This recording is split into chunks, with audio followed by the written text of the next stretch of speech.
First ever factory outlet Mukunda jewellery KPHB Kothapet Khammam Somajiguda Hanamkonda. నమస్కారం, మీరు చూస్తుంది India's largest digital media network Suman TV. నేను మీ కీర్తి. ఈ రోజు మనతో పాటు ప్రముఖ ఆధ్యాత్మికవేత్త అనంతలక్ష్మి అమ్మగారు ఉన్నారు. నమస్తే అమ్మా. నమస్తే అమ్మా. అమ్మ, వసంత పంచమి లేదా శ్రీ పంచమి, మరి ఈ రోజు ఒక విశిష్టత ఏంటి? ప్రతి వ్యక్తి కూడా ఈ రోజుని ఎలా ఉపయోగించుకుంటే బాగుంటుందో తెలియజేద్దాం. దీనికి శ్రీ పంచమి, వసంత పంచమి, మదన పంచమి ఇలాంటి పేర్లు చాలా ఉన్నాయి. ఓకే. సరస్వతీదేవి యొక్క జయంతిగా దీని గురించి మనం చెప్పుకుంటాం. అందుకు వసంత పంచమి అని ఎందుకంటామంటే ఇంకా వసంత ఋతువు రాబోతోందని, రాబోయే వసంత ఋతువుకి స్వాగతం పలకడానికి చేసుకున్న ఏర్పాట్లేది. వసంత ఋతువు తర్వాత వస్తుంది. ఇంకా మన లెక్క ప్రకారం 2 నెలల తర్వాత, ఉత్తర దేశీయుల లెక్క ప్రకారం ఒక నెలన్నర తర్వాత వస్తుంది వసంత ఋతువు.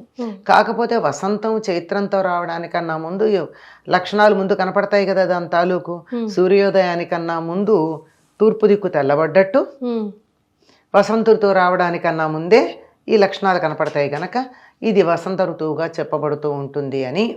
పైగా ఇంకొక కారణం కూడా చెప్తారు. రతీదేవి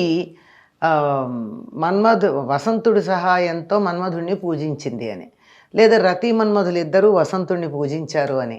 ఇలా రతి, మన్మధుడు, వసంతుడు ఈ ముగ్గురి యొక్క కలయికలో కనపడేటటువంటిది కనుక కూడా దీన్ని వసంత పంచమి అని, రతి మదన పంచమి అని ఇలాంటి పేర్లతో పిలుస్తారు.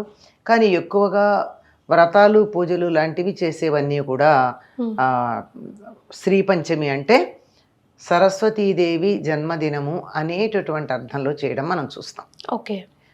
బ్రహ్మవైవర్త పురాణాన్ని అనుసరించి 5 రూపాలుగా ప్రకృతి శక్తులుగా ఆవిర్భవించినప్పుడు దాంట్లో ఆ ప్రధానమైన 5 ఒకటి సరస్వతి అని చెప్తారు.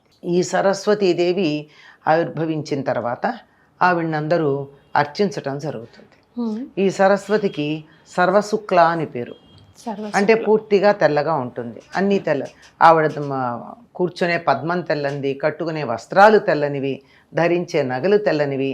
ఇక్కడ శుక్ల అంటే తెలుపు అన్న దానికన్నా స్వచ్ఛమైన, నిర్మలమైన, శుభ్రమైన అని అర్థం చెప్పాల్సి ఉంటుంది.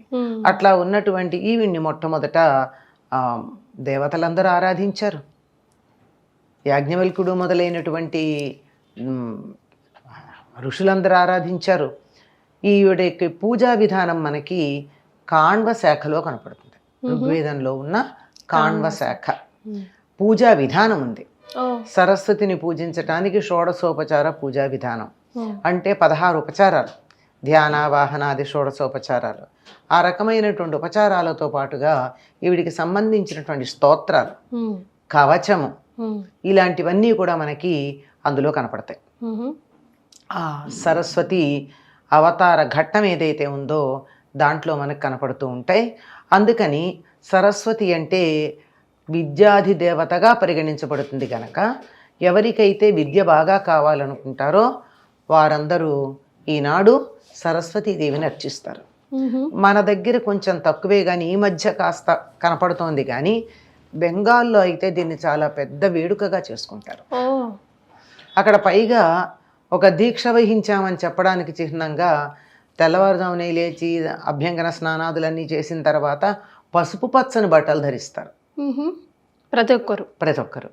అసలు ఇంకా ఆ రోజు పాఠశాలలకి పసుపచ్చలు బట్టలు ధరించినటువంటి పిల్లలు మెడలో బంతిపూల దండలు వేసుకుని పెడతారు. మామూలుగా మనం బంతిపూలు పూజకి వాడం, కానీ ఉత్తర దేశంలో గమనిస్తే వాళ్ళు బంతిపూలు కూడా వాడుతూ ఉంటారు. మరి ఏమిటో తెలియదు అవేమిటో.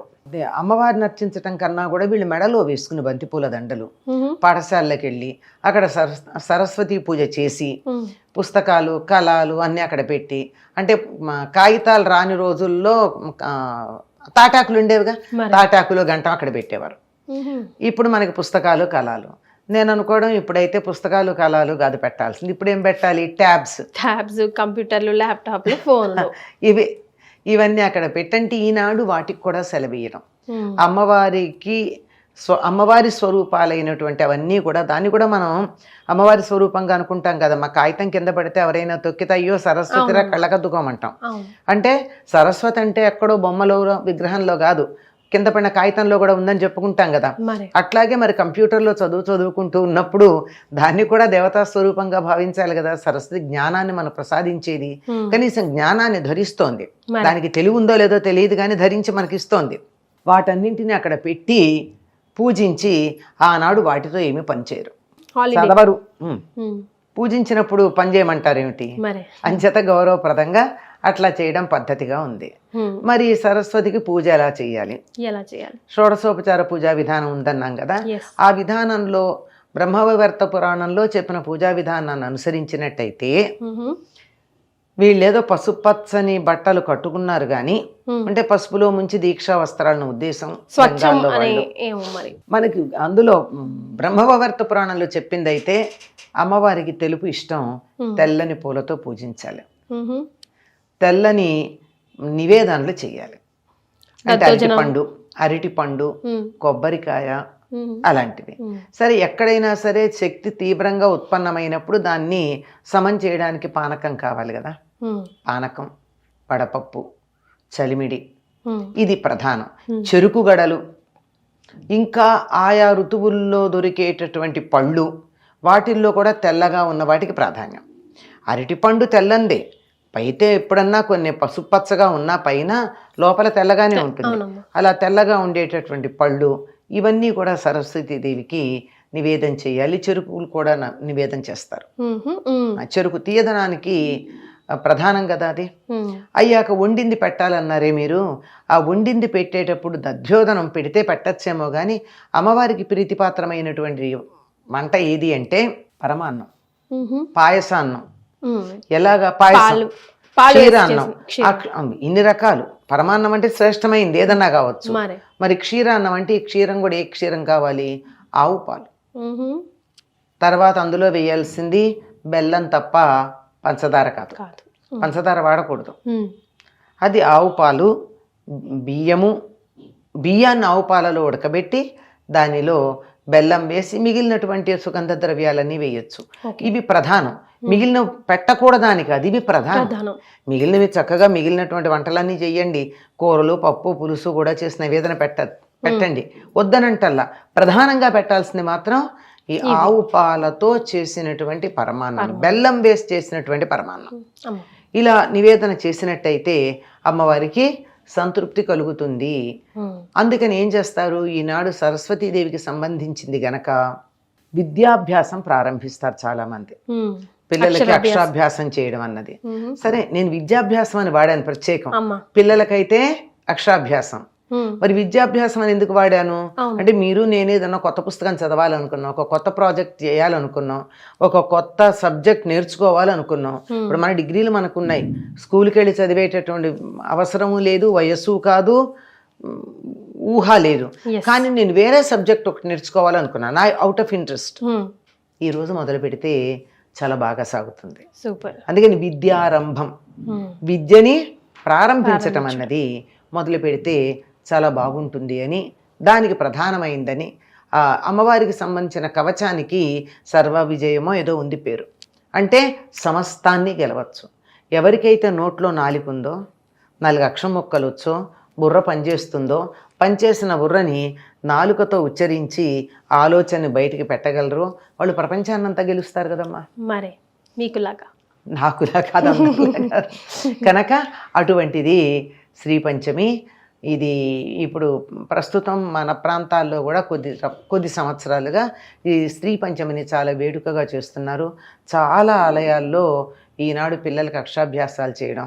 ఎవరైనా కొత్తగా ఏదన్నా మొదలు పెట్టాలి అంటే, నేను ఎందుకో థీసిస్ రాస్తున్నాను పిహెచ్డి కంటే ఈరోజు మొదలు పెడితే చటక్న అయిపోతుంది. అమ్మ, మరి పిల్లలు ముఖ్యంగా పరీక్షల సీజన్ అయితే ఇది ఏదైనా మంత్రం పఠిస్తే బాగుంటుందా ఈ రోజున?